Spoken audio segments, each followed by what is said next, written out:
Israel has a right to defend itself. That dog whistle recently left Mark Carney's lips.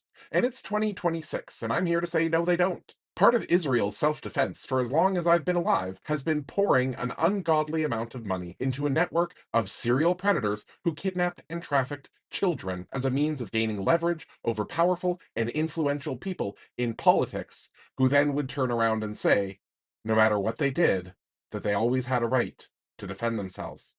Part of Israel's defense strategy was to get politicians who were already in power and those who were up and coming on tape doing unthinkable things to children.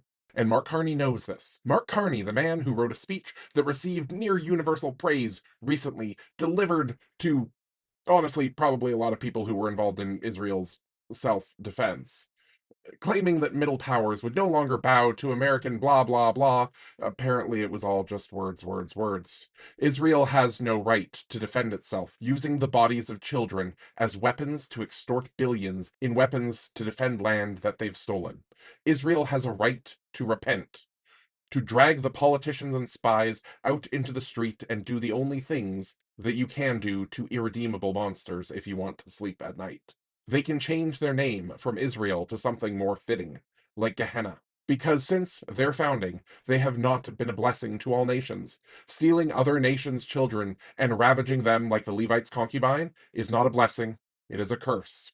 Israel has no right to defend itself, because how it defends itself is an abomination. Israel is proof that Yahweh does not exist, because Yahweh in the Bible may have been long suffering, but not this long suffering. If Yahweh were real, he would have sent 1,000 prophets to call down fire from the heavens and as many she bears as necessary until this ring of demons was burned to nothing. Yet they still command politicians across the world. It's still operating. Israel has no defense because what they do is impossible to defend. And in 2026, no politician who cares so deeply about words and symbolism would ever say that they have a right to defend themselves, knowing how they defend themselves, unless they were compromised.